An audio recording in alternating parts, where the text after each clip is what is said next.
तो दोस्तों कैसे हैं आप सभी लोग। स्वागत करते हैं एक और नई एपिसोड में। आज हम लेकर आ चुके हैं एपिसोड नंबर 26 को। तो ज़्यादा टाइम वेस्ट नहीं करते हैं, चलिए स्टार्ट करते हैं आज का एपिसोड। एपिसोड की स्टार्टिंग में जो वैन होता है वो फ्लक्स मैजिक का इस्तेमाल करता है, जिसके कारण वहाँ पर लाइट चमकना चालू हो जाती है।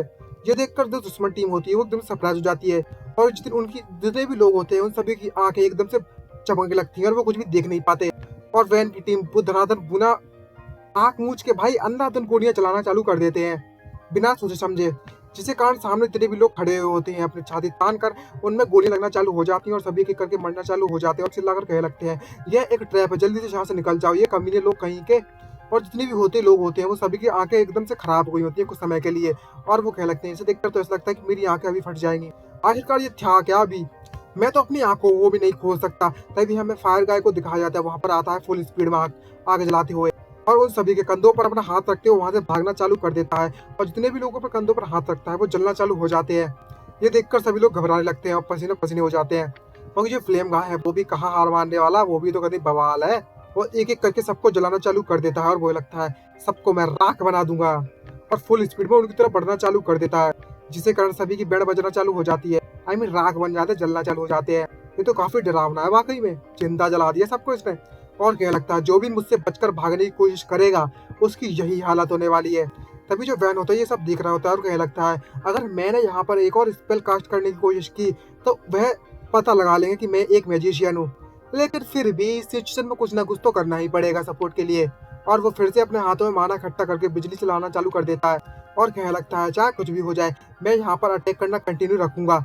और अपनी लाइटनिंग बोल्ट का इस्तेमाल करता है और वहाँ पर जितने भी उसके मैजिक होता है वो चेन लाइटिंग का इस्तेमाल करते हुए सभी को एक ही बार में भूनना चालू कर देता है। और यहाँ पर लगते हैं जोड़ के झटके बहुत ही जोर से लगे, हाँ लगे, और सभी भुन जाते हैं वहीं पर। और जो बाकी टीम मेंबर्स होते हैं वो लगातार शूट किए जा रहे हैं बिना सोचे समझे, जिसके कारण जितने भी लोग बिल्कुल भी सावधान नहीं थे, जो दुश्मन थे, वो एक एक करके टपकना चालू हो जाते हैं। और वैन पीछे से देख रहा है इन सभी को शूट करते हुए और हेल्प करने के बाद क्या लगता है मैं बस इतनी ही मदद कर सकता हूँ क्या, खैर कोई बात नहीं है। तभी वो दूसरी तरफ देखता है तो उसके जो बॉस होते हैं दुश्मनों के वो साइड में खड़े होकर ये सब देख रहे हैं और जो वैन की तरफ देखते हुए कहने लगता है मुझे लीडर से निपटना होगा सबसे पहले। और वह दोनों को दोनों वैन को ही देख रहे हैं, ऐसे खड़े हैं साले कोई घंटा फर्क नहीं पड़ता है ना, तो कैसे मेंबर्स हैं यार ये लोग। तभी जो मेज होता है उसका नाम ग्रिम होता है और जो दूसरा बंदा होता है वो उससे कहने लगता है तुमने तो मुझे कभी नहीं बताया कि इस मिशन में एक मेज भी होगा इस तरीके का। तभी ग्रिम कहने लगता है मुझे भी इसके बारे में नहीं पता था। आखिरकार जो एमनेक है वो इस तरीके का मेज को हायर करने में अफोर्ड नहीं कर सकता और हमने पहले ही चेक कर लिया था कि यहाँ पर कौन होगा। लेकिन तो दूसरा बंदा क्या लगता है अगर ऐसी बात है तो आखिरकार ये बंदा कौन है और कहाँ से आया। और ये देखकर वैन को देखकर वो और भी तो जल जाते हैं क्योंकि जो वैन होता है वो उनको देखकर स्माइल कर रहा होता है और बंदा ग्रिम देखकर कहने लगता है जरा इस कमीने को देखो, ये तो हमें देखकर हंस रहा है, आखिरकार ये बंदा कितना ज़्यादा इंटरेस्टिंग है। और वो बंदा वैन की तरफ बढ़ते उससे क्या लगता है हे डूड, क्या तुम एकदम से दिमाग सटिया गया है तुम्हारा। और तभी वैन उससे कहने लगता है क्या तुम मुझसे बात कर रहे हो, क्या तुम्हें अपने सबॉर्डिनेट्स के बारे में ध्यान नहीं रखना चाहिए, वो लोग मरे जा रहे हैं वहां पर।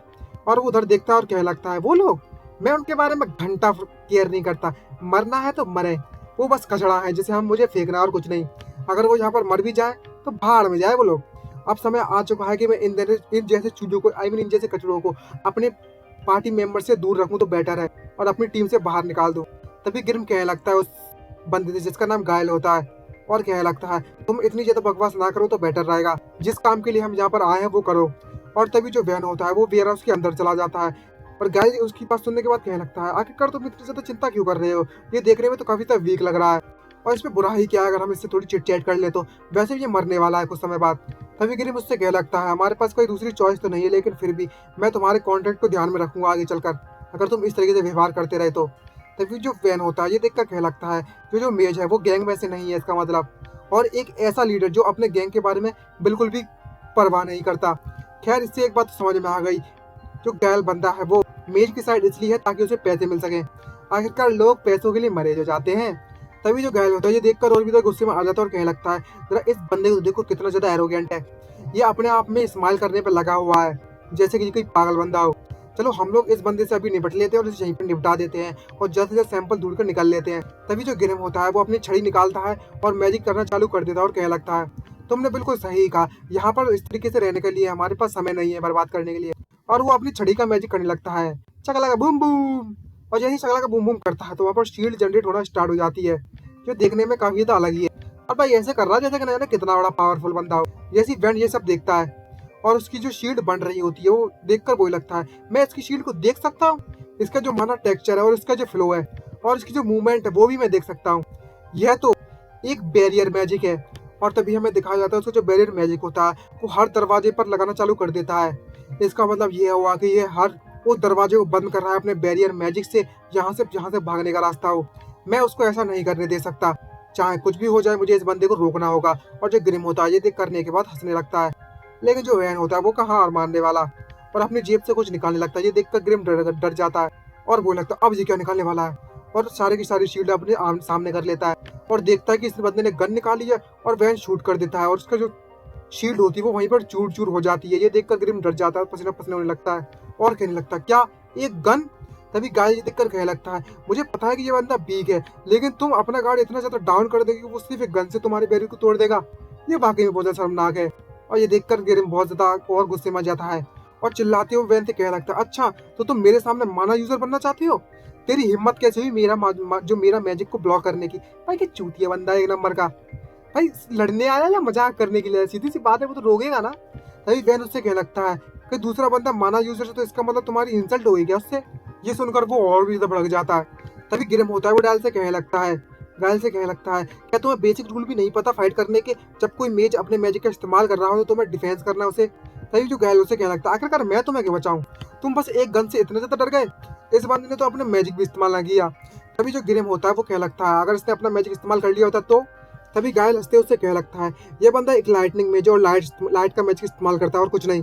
तुम्हें यह बात पता रहनी चाहिए कि उनका जो मैजिक होता है वो काफी तक कठिन होता है इस्तेमाल करना।